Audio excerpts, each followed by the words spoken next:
የስራ የስብዕና ግንባታ አሰልጣኝ፣ የህይወት ክህሎት አማካሪ፣ የቢዝነስ አማካሪ፣ የስኬታማ ቢዝነሶች ባለቤት፣ የሚዲያ ተጽዕኖ ፈጣሪ በመሆን በሀያዎቹ ዕድሜ መጨረሻ በህይወቱ ትልቅ ስኬትን በማምጣት የትውልድ አናጺ ስነወርቅ ታየ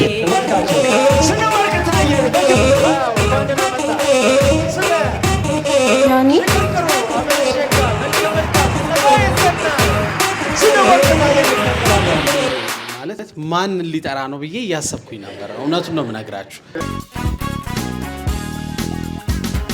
እንደውም አሁን እንደዚህ ሲያወራ አንድ ስቶሪ ትዝ አለኝ።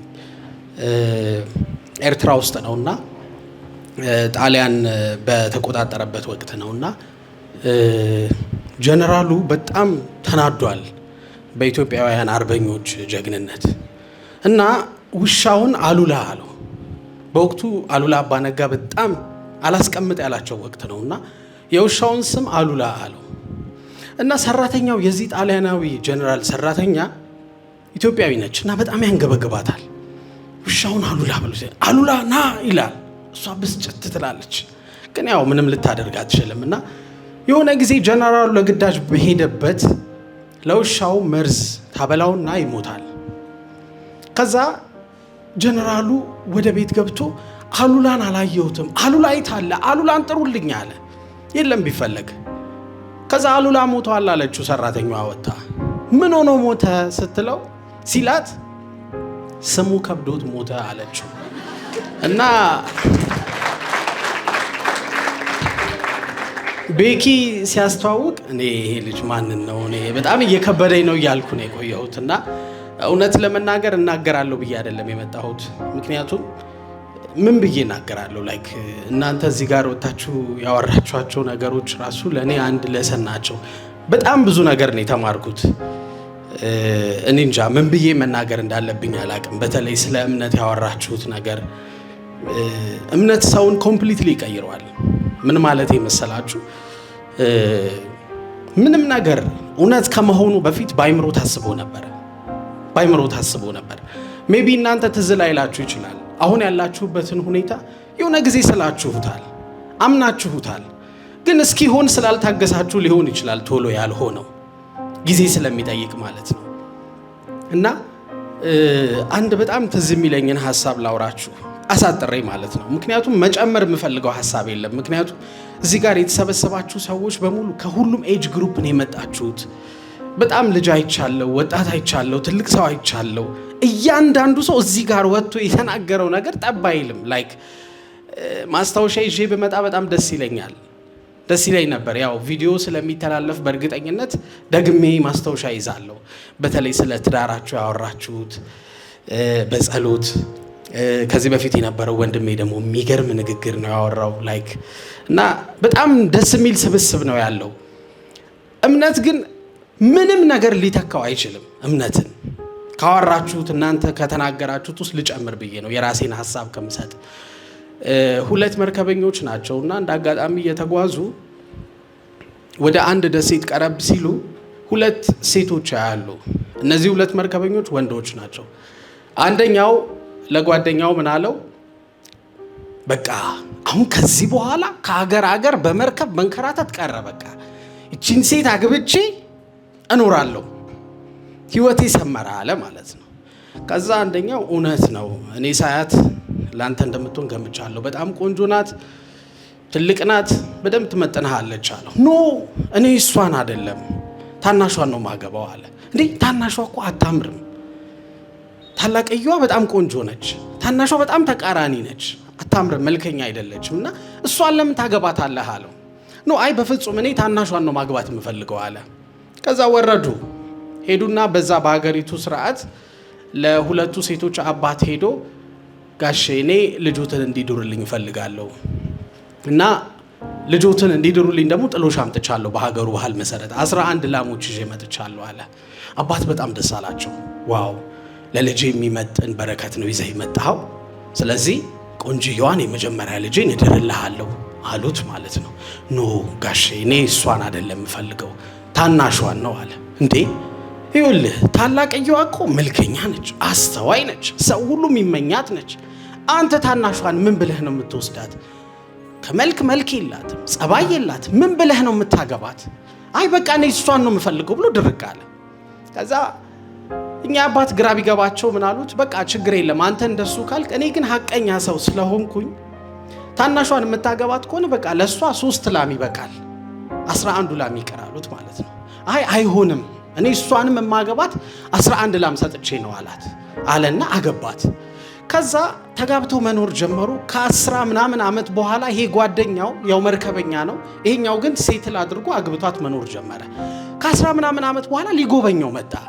ሲመጣ ወንዝ ዳር ላይ እዛ ደሴቱ አካባቢ ላይ የሚያማምሩ ህፃናት ይጫወታሉ። ጠጋ ብሎ ሲያያቸው ሲያስታውስ የጓደኛውን መልክ ነው የያዙት ልጆቹና አባታችሁ ወዴት ነው ያለው ሲላቸው ጠቆሙት። ከዛ ወደ ቤት ገባ። ሲገባ ትንሽ እድሜውም ገፍቷል። ሰላም ተባባሉ። ከዛ ሰላም እየተባባሉ ግን ከጓዳ አንዲት በጣም መልከኛ የምታምር ሴት ወጣች። አይኑን አላመነም። በጣም ነው የደነገጠው። ከዛ ቀስ ብሎ ድምፅ ሳያሰማ አንተ ያቺን ልጅ እንደዛ ካላገባው ብለህ ቡራ ከረጊው ብለህ ፈተህ ሌላ ሴት አገባህ አይደል? ምን ማድረግ ነው አለው።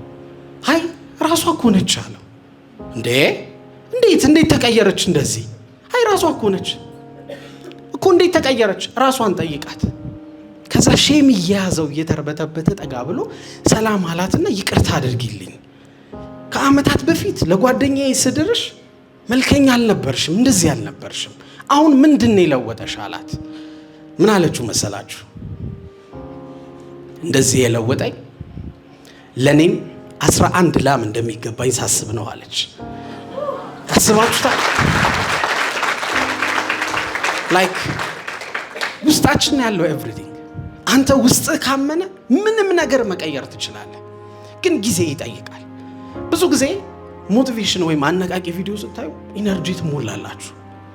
ግን ከሳምንት በኋላ ያ ኢነርጂ የለም። ስፖርት ትጀምራላችሁ፣ የሆነ ቋንቋ መማር ትጀምራላችሁ፣ ስኪል ትጀምራላችሁ፣ ራሳችሁን ለማሳደግ ትጥራላችሁ። ግን የሆነ ሰዓት አቁማችሁታል። ከዛ ምን እንላለን?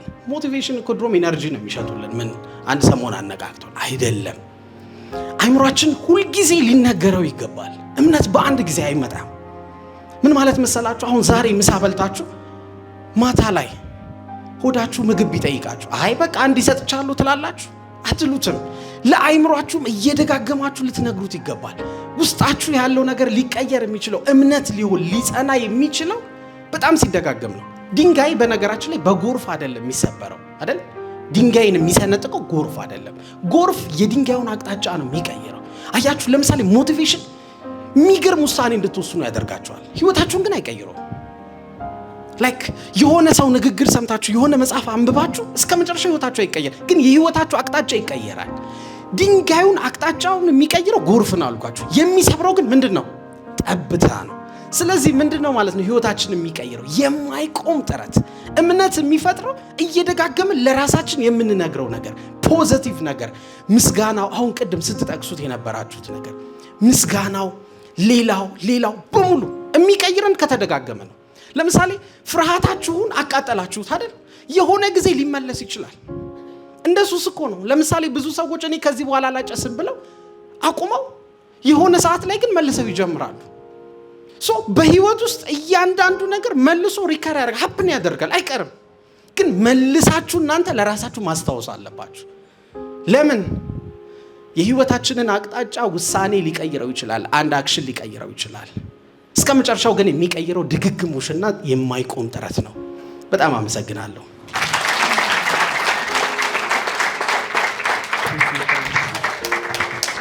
እባካችሁን አክብሩልኝ።